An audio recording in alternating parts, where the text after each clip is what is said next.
Hello, welcome to Learning with Paco Pampun. This is lesson 2, and we are together again, but we are embarking on a new topic, tourist attractions in South Africa, part 1, because we are going to have a continuation. My name is Paco Pampun, and welcome once again. I'm the educator, and I'm here to take you through on this train. Now, here are the learning objectives. We have the lesson objectives and we have the objectives from the CAPS. Obviously, this is the policy that is governing education system, and therefore we have to abide and align with it. It is very much important. Now, let us dive deeper. First, we have the Big Hole Kimberley and Mine Museum. This is located in the capital city of Kimberley, which is the capital city of the province of the Northern Cape, right here in the beautiful country of South Africa. It is significant because it is the world's largest hand-dug excavation. There is no hole in the world that is bigger than this one that is man-made, or should I say that is dug with human hands using picks and any material that could have been found in that time. It is 215 meters deep. Wow, it's very deep, and it is 17 hectares wide. You see how big it is? You can't even jump into that claiming you're going to swim. And the history, it holds a very significant history because it was created during the late 19th century in the diamond rush. In many history books that I have read, they say 1867 onwards in the diamond mining in Kimberley. Diamonds were dug here and many diamonds were discovered in this beautiful hole. And today it is popular with the museum and viewing platforms. Remember, guys, there are pure diamonds in this attraction. We find pure polished and raw diamonds right there at the Big Hole Kimberley and Mine Museum. And they are so beautiful. And it showcases Kimberley's mining history and diamond heritage. It shows that what was happening and how was it happening, the mining era, and what was going on under the leadership of Cecil John Rhodes, who was a successful British businessman by that time. So that is our Big Hole Kimberley. So in a nutshell, it is a place where diamonds were discovered and they were dug up until water emerged from the hole and now they couldn't dig anymore. Now we have the cradle of humankind, where people believe that, or should I say scientists believe that humanity originates. That is why it's called the cradle of humankind. It's not just the cradle, but it is that one of humankind. It is located in the northwest of Johannesburg in South Africa, although many people and many books and many academics would prefer that it's between or at the borderline, at the county line of Northwest and Gauteng provinces of South Africa. And this is a UNESCO World Heritage Site. How amazing. Nice. And the fossil finds here are very peculiar, must I tell you, because this place contains 40% of the world's human ancestor fossils. 40% of the human origin fossils are located here at this place, at the cradle of humankind. And this includes the Steenfontein Caves, the famous for Mrs. Bless and Littlefoot fossils. And must I tell you, the fossils, they date back to 3 million years ago. How many years ago is that? So humanity has been coming and coming and coming during the evolution, time going by, and all of these amazing things were taking place right here where the fossils are kept safe and sound. Right. Now the attractions, they include the interactive exhibits at the Maropeng Visitor Center and guided cave tours.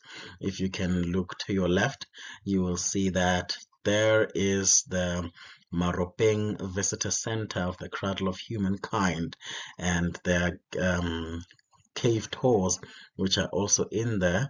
And please, when you get time, do visit the Cradle of Humankind and learn more about the history of humanity.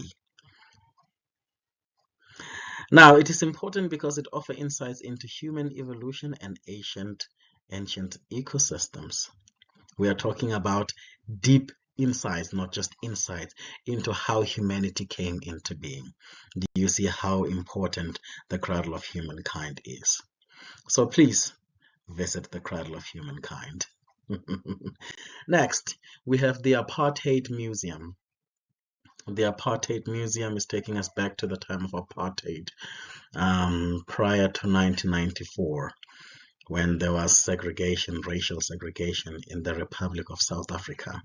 So the Apartheid Museum is just a commemoration of the history that South Africa bears to the world. It is located in Johannesburg in South Africa, and it focuses on documents of South African apartheid era. It documents it. It creates something like a documentary in pictures, in videos, in anyhow, all the objects you can ever think of that were used in the apartheid era from 1948 to 1994. And the exhibits are the multimedia displays, the photographs, as you can see the picture on top of me, the artifacts, and the personal accounts. The accounts of people like Nelson Mandela, a global icon, and so forth, etc. And the entry experience, divided entrance to reflect racial classification during apartheid. So basically, when you enter there are entrances that you're supposed to use based on your race. It is nothing that discriminates. It is just to show how life was during apartheid. So please don't encounter that and think that you are being racially segregated. No, it is just to give you an experience of what was happening. Yes. Highlights: Nelson Mandela exhibitions. Sorry about that. It's the Nelson Mandela exhibitions, the pillars of the Constitution. And the purpose is to educate on apartheid's impact, South Africa's history, and journey towards democracy. How was the road, and how did people walk the road to democracy, and how deep, how filled, how challenging it was. But at the end of everything, I can say that we are now regarded as a rainbow nation, meaning we are all connected and we are all together as one, and we all love each other and we are all united. So when you visit the Apartheid Museum, you are visiting it to get more insight into what was happening in the apartheid era, not to use it against any race of any kind, because it also promotes understanding, remembrance, and reconciliation. That is what happened before. Now we are a rainbow nation. So that is the Apartheid Museum. If you want to know more about the history of what was happening during the apartheid era, please do visit the Apartheid Museum based in Johannesburg. Yes, and as we are here now on the V&A waterfront, wow, this is the most beautiful place. When you come to this place, you will never want to go back home.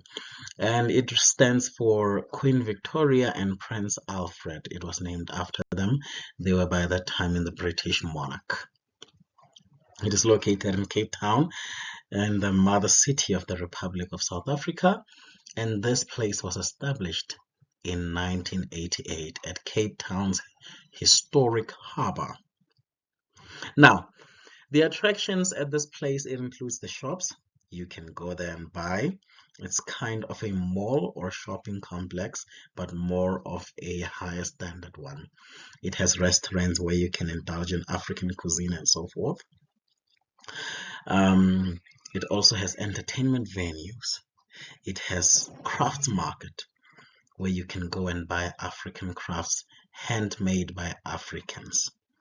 So yes, it highlights the Two Oceans Aquarium, the Cape Wheel, the Zels Museum, and Contemporary Art Africa, the MOCA. Activities to be done. It includes the boat cruises, the harbor tours, live performances, etc., where you can come and look and watch and listen to the beautiful African performances. Now, in the background of this beautiful place, you find the Table Mountain and scenic harbor views, which are so beautiful and charming. You wish you would never go back home after you visit this place. Trust me. Yes, so it is significant because it is one of Africa's most visited destinations. People normally come to Cape Town and to buy, to look at the music, to listen to music, and to watch people performing, and to buy crafts, and to just explore the V&A waterfront at most. It brings a blending culture. There's more than one culture and it's blended together. There's enormous significant history and modern attractions in a modern world. So be sure to come and visit the V&A waterfront, but don't forget to bring some cash because there are shops there. So, yes, that will be it for today.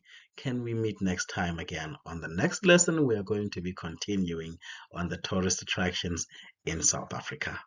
Be sure to make the quiz to get the quiz down and do the quiz, and also have a worksheet that you're going to complete. Make sure to access it down there, and ciao.